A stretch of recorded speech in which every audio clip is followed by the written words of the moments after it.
जय हिंद। आप सभी ने सुना होगा, अभी चर्चा का विषय बना हुआ है जो हाल ही में श्री लालकृष्ण आडवाणी जी को भारत रत्न दिया गया है। वही भारत रत्न जो भारत का सबसे बड़ा सर्वोच्च पुरस्कार, सबसे बड़ा जो है वो हाईएस्ट सिविलियन अवार्ड माना जाता है, भारत का सर्वोच्च नागरिक पुरस्कार माना जाता है। इससे कुछ दिन पहले ही 2024 का ही कर्पूरी ठाकुर को भी भारत रत्न दिया गया था। तो मतलब ये हो गया जो 2024 में 2024 में भारत के दो व्यक्तियों को भारत रत्न दिया गया है, जो भारत के रत्न एक्चुअली हैं। इससे पहले जो है 26 जनवरी के उपलक्ष्य में 25 जनवरी को जो है कर्पूरी ठाकुर जी का अनाउंस किया गया था, जो बिहार के भूतपूर्व सीएम थे। और अभी हाल ही में जो बीजेपी भारतीय जनता पार्टी के सह संस्थापक, उसके जो को फाउंडर थे, और कहीं ना कहीं आज के डेट में यदि बीजेपी इस मुकाम पे है, बीजेपी पार्टी जिस मुकाम पे है, उस मुकाम तक पहुंचाने में एक्चुअली उनको जो है पार्टी का लौह पुरुष कहा जाता है, आयरन मैन कहा जाता है लालकृष्ण आडवाणी जी को। उनको जो है हाल ही में भारत रत्न का जो है वो अवार्ड दिया गया है और बेसिकली उन्होंने इसको बड़े खुशी के साथ स्वीकार किया है। तो एक बार आप सभी को फिर से इस टॉपिक के बारे में थोड़ा सा बता दिया जाए, ठीक है। हालांकि आप सभी इस बात को स्पष्ट कर लीजिए और इस बात को आप देख लेना, जो लास्ट वीडियो में भारत रत्न का मैंने वीडियो बनाया था, जिसमें कर्पूरी ठाकुर जी और उनसे संबंधित और भारत रत्न के ट्रेडिशनल से संबंधित सारी बातें, ईच एंड एवरीथिंग, मात्र इससे 2 वीडियो पहले बनाया था। वो आप लोगों के लिए प्लेलिस्ट में अवेलेबल है।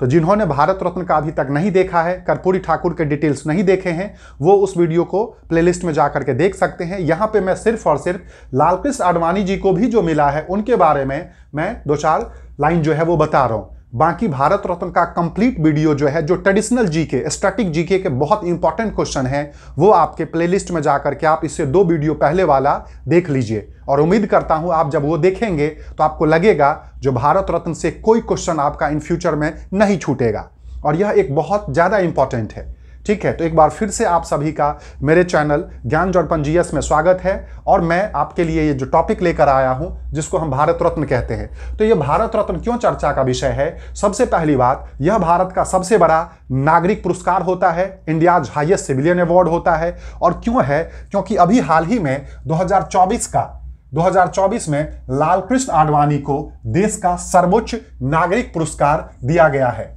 यह प्रधानमंत्री साहब ने हमारे ट्विटर, जो पहले ट्विटर था अब एक्स बोलते हैं, उस पर उन्होंने एक्स किया था, पोस्ट किया था, और इन्होंने वो बताया, जो मुझे ये बहुत खुशी हो रही है और मैं सम्मानित महसूस कर रहा हूँ। जो एक्चुअली मतलब जो बीजेपी पार्टी के जो है वो कहीं ना कहीं उसका जो स्थापना किया था, आज के डेट में बीजेपी पार्टी को उन्होंने वहां तक पहुंचाया है, उन व्यक्ति को मैं अपने तरफ से अनाउंस करते हुए जो है बहुत ज़्यादा सम्मानित महसूस कर रहा हूँ, जो उनको भारत रत्न दिया जा रहा है। तो यहां से ये समझ में आया जो क्वेश्चन क्या आएगा, आप as a competitor, as a student आपको पता होना चाहिए क्वेश्चन क्या आएगा। तो क्वेश्चन ये आएगा जो 2024 के लिए भारत रत्न किस किस को मिला है। तो अभी लालकृष्ण आडवाणी को अनाउंस हुआ है, ठीक है, और इससे पहले कर्पूरी ठाकुर को मिला था 2024 में ही, आप सभी को याद होगा 26 जनवरी के उपलक्ष्य में। तो 2024 के 2 व्यक्ति को मिल गया है, ठीक है। इससे पहले 2019 में मिला था, आप सभी को पता होना चाहिए। तो 2024 में 2 व्यक्ति को मिला है। किस किस को? कर्पूरी ठाकुर को, उनको मरणोपरांत मिला था पोस्टहमसली, और लालकृष्ण आडवाणी जी अभी 95 साल के हैं और अभी सुरक्षित हैं, और भगवान उनको लंबी आयु दे, ठीक है।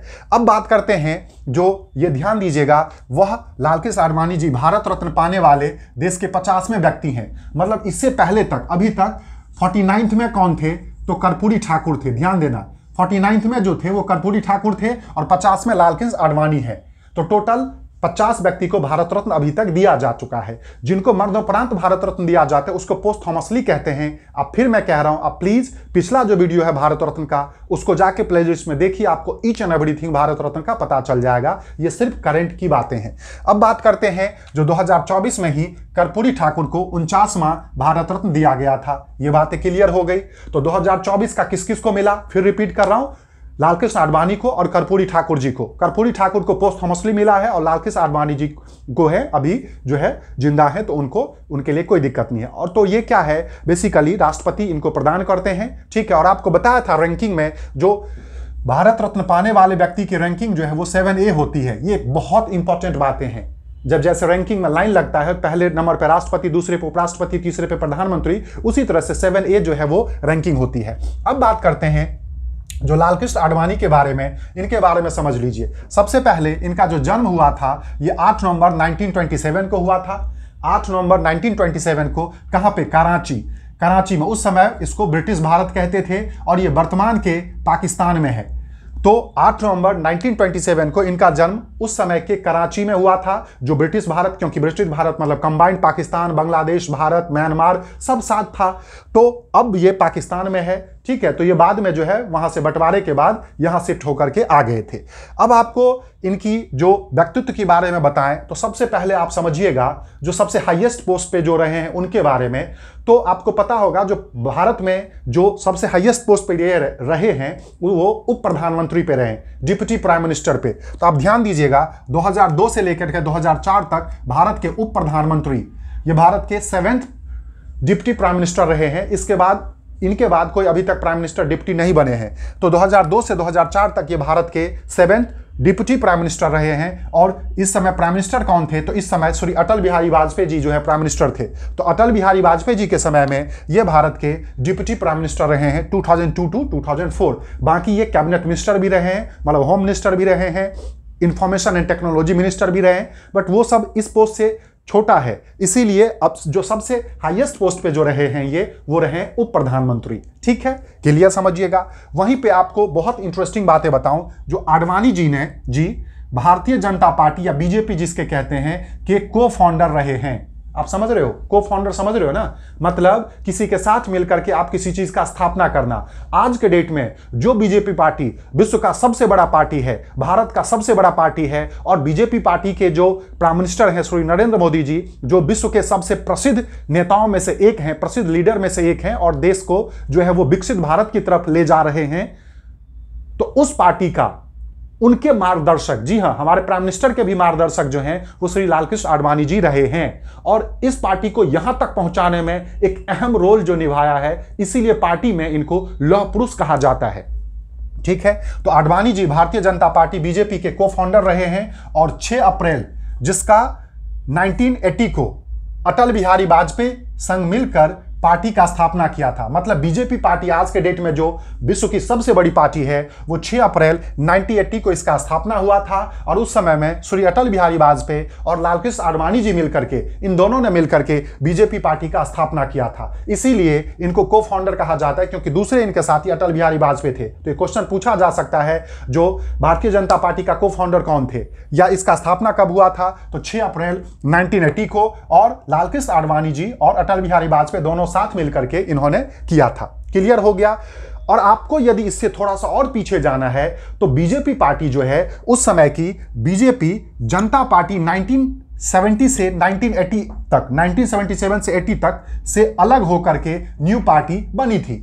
मतलब आज के डेट में जो बीजेपी है वो उस समय में जनता पार्टी हुआ करती थी, जो 1977 से 1980 के बीच में बनी थी, ठीक है। मोरारजी देसाई की सरकार बनी थी, वो पीएम बने थे पहली बार, ठीक है। तो जनता पार्टी जो है उससे अलग होकर के, क्योंकि इनकी विचारधारा अलग हो गई, और उससे अलग होकर के 1980 में बीजेपी अलग पार्टी बनी।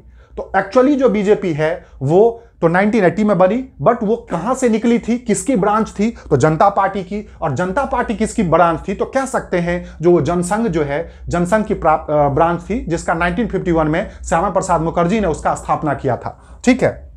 अब बात करते हैं, आडवाणी जी लंबे समय तक लोकसभा में विपक्ष के नेता भी रहे हैं, लीडर ऑफ अपोजिशन भी काफी लॉन्ग टाइम तक ये रहे हैं लोकसभा में। क्योंकि आप इनकी इसी बात से अंदाजा लगा सकते हो इनके शख्सियत के बारे में, आडवाणी जी के शख्सियत के बारे में, जो यह 4 बार राज्यसभा से एमपी रहे हैं, member of parliament from Rajya Sabha 4 बार, वहीं 7 बार 7 बार लोकसभा में एमपी रहे हैं। 7 बार लोकसभा में एमपी रहे, सोचिए 7 टाइम लोकसभा एमपी रहे हैं। जो लोकसभा एमपी बनने के लिए आपको लाखों लोगों का वोट चाहिए होता है, और तब जाकर के आप बनते हो और आप उन लोगों का रिप्रेजेंटेटिव होते हो। और ये सबसे पहले फर्स्ट टाइम इन 1989 में इन्होंने न्यू दिल्ली से चुनाव लड़ा था लोकसभा का, और वहां जीते थे। उसके बाद आगे जाकर के फिर इन्होंने जो है अपना कर्मभूमि बना लिया था गुजरात के गांधीनगर को, और वहां से ये 1998 से 2019 तक, जी हां, इनका जो अंतिम लोकसभा का चुनाव था वो 2014 था। 2014 से 2019 तक जो है 2014 से 2019 तक जो है, जो कि बेसिकली क्या थी, 16वीं लोकसभा थी, उसमें जो है ये गुजरात के गांधीनगर से क्या थे, वो बने थे, एमपी बने थे। गुजरात के गांधीनगर से एमपी बने थे, ठीक है, इसको ध्यान दीजिएगा।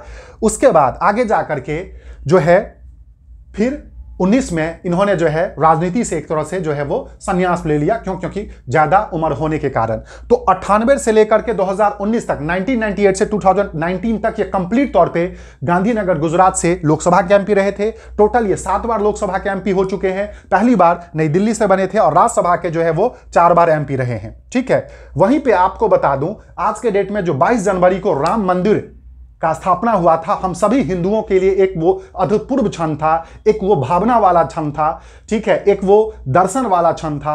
उस राम मंदिर की यदि बात करते हैं तो कहीं ना कहीं उनका जो सूत्रधार हैं, उनका जो आर्किटेक्ट की यदि बात किया जाता है तो वो लालकृष्ण आडवाणी जी हैं। और बीजेपी की जो हिंदुत्व की छवि की यदि बात करते हैं, वो छवि बनाने में जो अहम रोल निभाया है वो लालकृष्ण आडवाणी जी ने निभाया है। वही लालकृष्ण आडवाणी जिसके एक समय में सारथी आज के वर्तमान के भारत के प्राइम मिनिस्टर भी हुआ करते थे, मोदी जी। जी हां, क्योंकि आपको बता दूं, जो जब उस समय में राम मंदिर की चीजें जो है वो चल रही थी, लोगों के मन में थी जो भाई बाबरी मस्जिद जो है वो स्पेशली राम मंदिर पे बनाया गया है और मैटर जो कोर्ट में था, तो उस समय में ही लालकृष्ण आडवाणी जी ने जनता में, हिंदुओं में और बीजेपी के वर्कर में जान फूंकने के लिए, हिंदुत्व को जिंदा करने के लिए, हिंदुत्व को बढ़ावा देने के लिए, हिंदुत्व की जो है साख को बचाने के लिए उन्होंने एक रथ यात्रा निकाला था जिसका नाम था राम रथ यात्रा। और वो सोमनाथ, गुजरात के सोमनाथ से लेकर के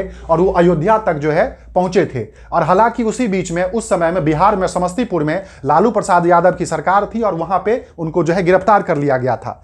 तो ये ध्यान दीजिएगा, जो आडवाणी जी ने 1990 में राम मंदिर आंदोलन के दौरान इन्होंने राम मंदिर आंदोलन चलाया, मैंने बोला हिंदुत्व को बचाने के लिए, और सोमनाथ से अयोध्या के लिए राम रथ यात्रा निकाली थी। जो आज के डेट में जो राम मंदिर की यदि बात करते हैं तो कहीं ना कहीं इस यात्रा ने ही जान फूकी थी उस राम मंदिर के मतलब भावना में, लोगों को एक हिंदुत्व के भावना में, जो भाई हमारा मंदिर तोड़ करके वहां पे मस्जिद बनाया गया था, तो क्यों ना हम दोबारा जो है वहां पे मंदिर बनाएं, और वहां भी जहां की जिसका वहां पे जन्मभूमि है। तो उनके लिए ही इन्होंने पूरे देश में रथ यात्रा निकाली थी, जो एक इनका कट्टर हिंदुत्व की जो है छवि को जो है वो निखारा था, इनका भी और बीजेपी पार्टी का भी।